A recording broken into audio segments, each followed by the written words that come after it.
The interface on my monitor is gone.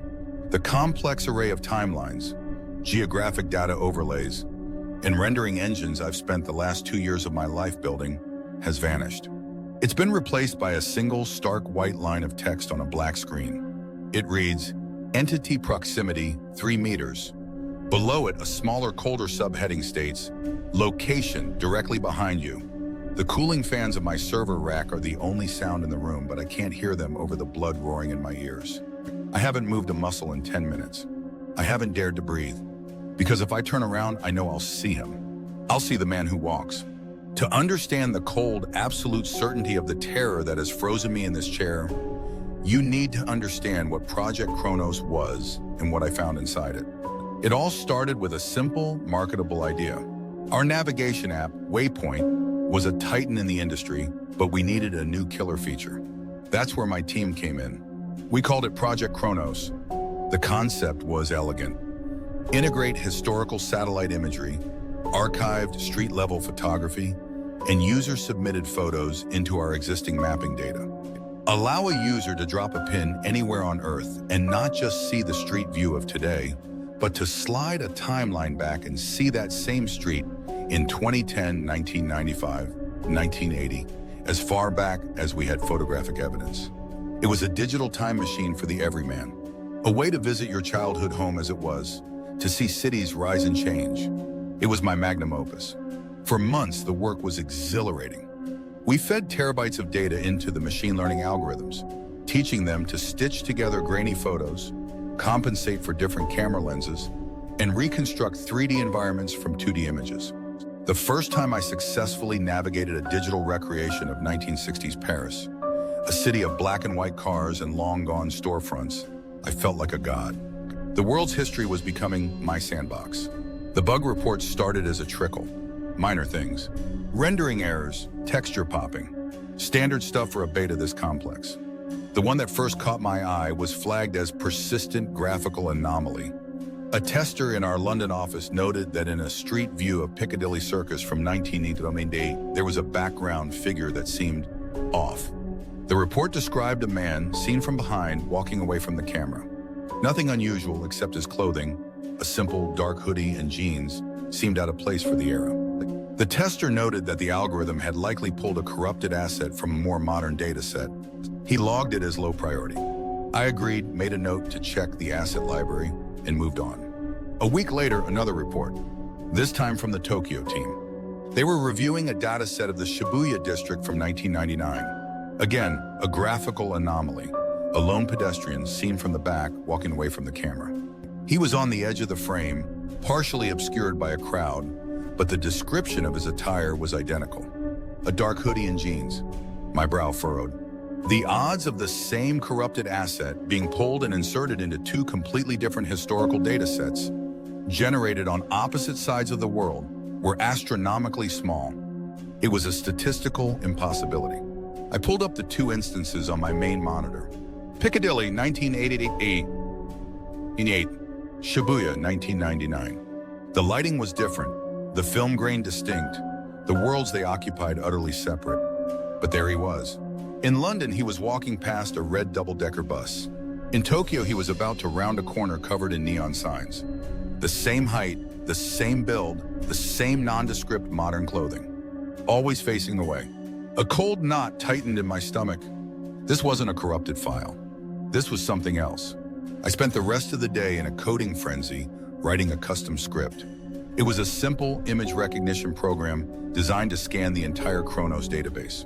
The parameters were narrow. I wanted it to flag every single instance of a lone male-presenting figure, seen from behind, wearing that specific combination of clothes. I hit execute and leaned back, the hum of the servers a familiar comfort. I expected it to find the two instances I knew about, and maybe a handful of false positives. I decided to let it run overnight. I tried to put it out of my mind, telling myself it was just a bizarre coincidence, a ghost in the machine that I'd squash in the morning. I went home and slept soundly, unaware that it was the last peaceful night of sleep I would ever have.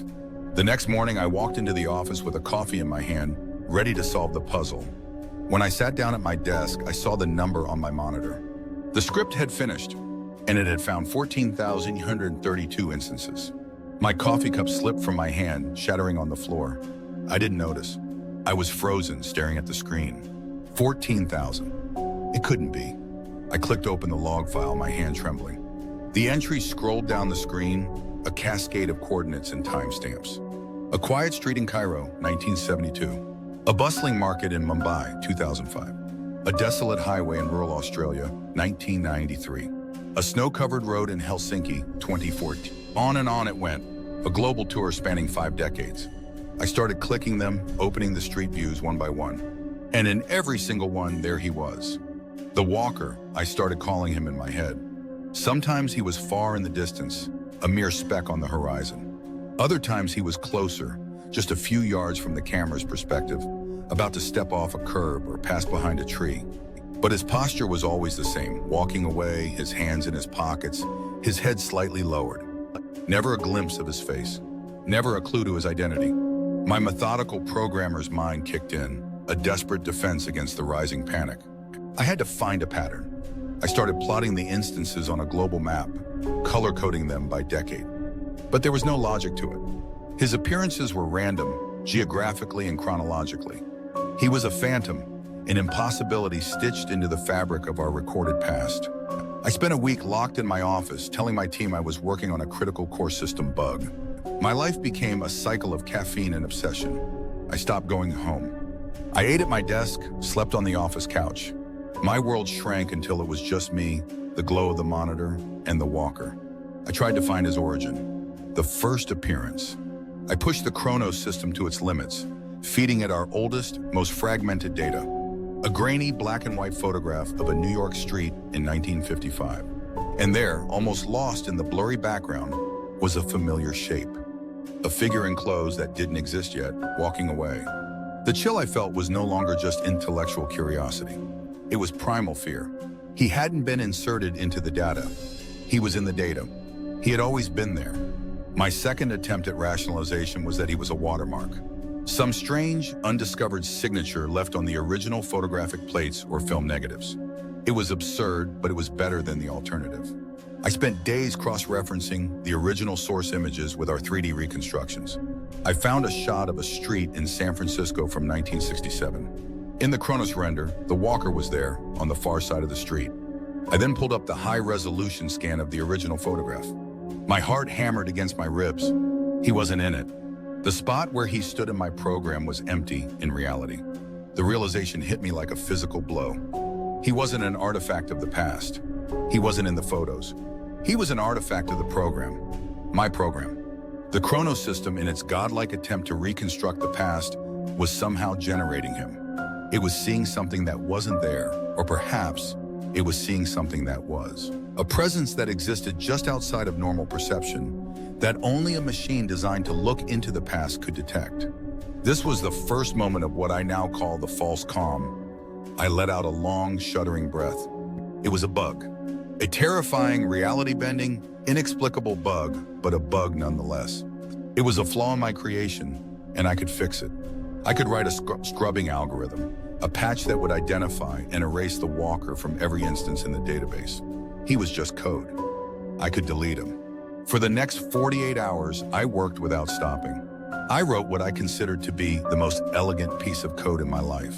It was a search and destroy program that would hunt down the walker's specific digital signature and wipe him from the system. I initiated the program and watched the progress bar crawl across the screen. Instance after instance was being scrubbed.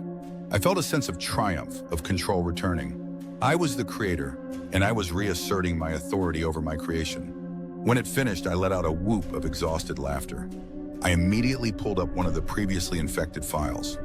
Piccadilly Circus, 1988. I navigated through the digital street, my heart light.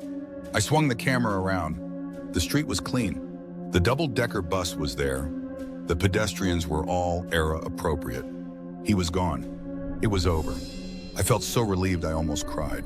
I leaned back, closing my eyes, and for the first time in weeks, I felt a sense of peace. I decided I would go home, take a long shower, and sleep for a full day. As I was getting ready to shut down my system, a thought nagged at me. I should do one last check, just to be sure. I pulled up another location at random. A quiet residential street in suburban Ohio, 2002. The scene rendered. Trees, houses, a kid's bicycle left on a lawn. I panned the camera down the street, and my blood ran cold. He was there, but he was different. He was closer to the camera than he had ever been before. And he wasn't walking. He was standing still facing away from me, but his posture was expectant, as if he were waiting. My scrub hadn't deleted him. It had provoked him. It was like I had swatted at a wasp, and now it was angry. Now it was paying attention. The obsession returned, but this time it was laced with sheer terror. The false calm was shattered, replaced by a frantic, desperate need to understand. I spent days just looking at him in hundreds of different locations. This new stationary version of him, he was always closer now. The program was generating him with more detail, more presence. It was as if my attempt to erase him had only strengthened his hold on the system. I started talking to him, mumbling at my screen in the dead of night, in the empty office. I asked him what he was, what he wanted. The only answer was the silent hum of the servers and his unmoving back on my monitor. My team grew worried. My boss called me into his office, his face a mask of concern. He told me I looked terrible, that I had lost weight. He asked about the bug I was supposedly fixing, wanting a progress report. I mumbled something about data corruption and core instabilities, my eyes darting around the room. I couldn't tell him the truth. How could I? How could I explain that our new flagship feature had a ghost, a digital entity that was actively resisting my attempts to remove it and was getting closer with every try? He told me to take a week off. He made it an order. I pretended to agree. I went home, but I couldn't stay away. I used my personal laptop to remotely access the system. From the supposed safety of my apartment, I continued my descent into madness. I had a new horrifying theory. The walker wasn't just appearing in at random times and places. His appearances were a path, a journey. But where was he going? I wrote a new script. This one was designed to plot all 14,000 plus instances in chronological order, an attempt to map his movement across the globe, to extrapolate a trajectory. The program ran for hours, my laptop fans screaming under the strain.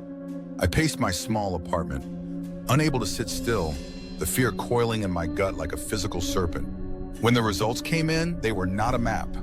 It was just a string of incomprehensible error messages. The logic was failing. The trajectory was impossible. He was in London one day, then Tokyo the next. He was in the past, in multiple places at once. He wasn't moving through space. He was moving through time. And his trajectory, the one constant in all the chaos, was forward. He was always moving from the past towards the present. That's when I did the stupidest, most arrogant thing I have ever done. I decided to find him in the now. If he was moving towards the present, then logically he must be somewhere in the present-day data. My fingers flew across the keyboard, overriding safety protocols, pushing the Chronos system into uncharted territory. I programmed it to do something it was never designed for, to render a real-time live street view. I inputted the coordinates for the street right outside my apartment building. My laptop struggled, the image flickering and distorting. But it worked.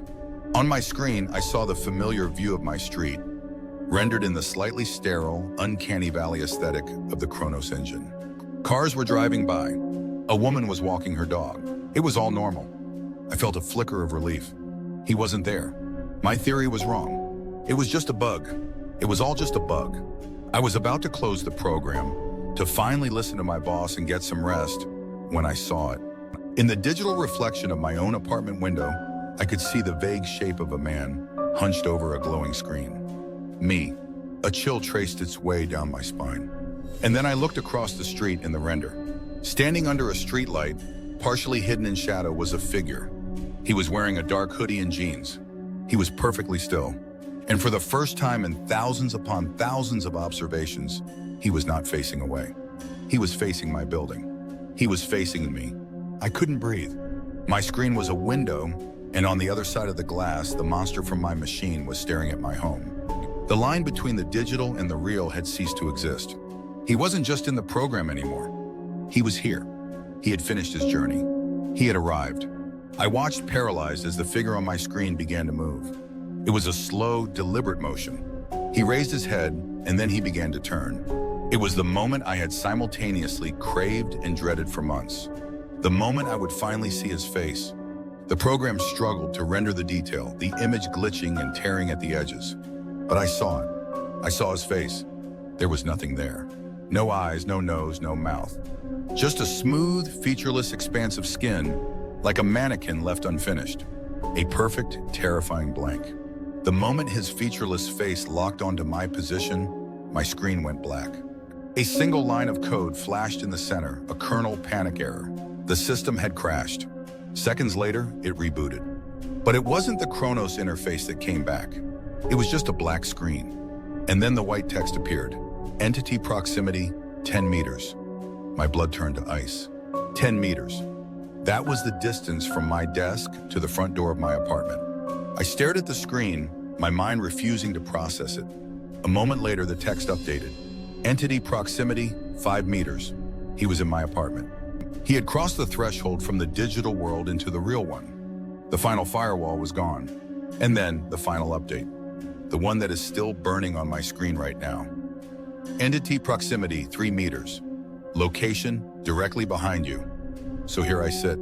The hum of the server rack is my whole world. I haven't turned around. I haven't made a sound. I can feel a cold spot in the air behind me, a void in the room where warmth used to be. I can feel a presence, an ancient and patient stillness that has been walking towards me since the dawn of photography. He walked through all of yesterday to get to me today. And now he's here. I don't know what he wants, but I know that when I finally gather the courage to turn around, I will see that blank, faceless visage. And that will be the last thing I ever see. What do you do when the ghost in the machine escapes?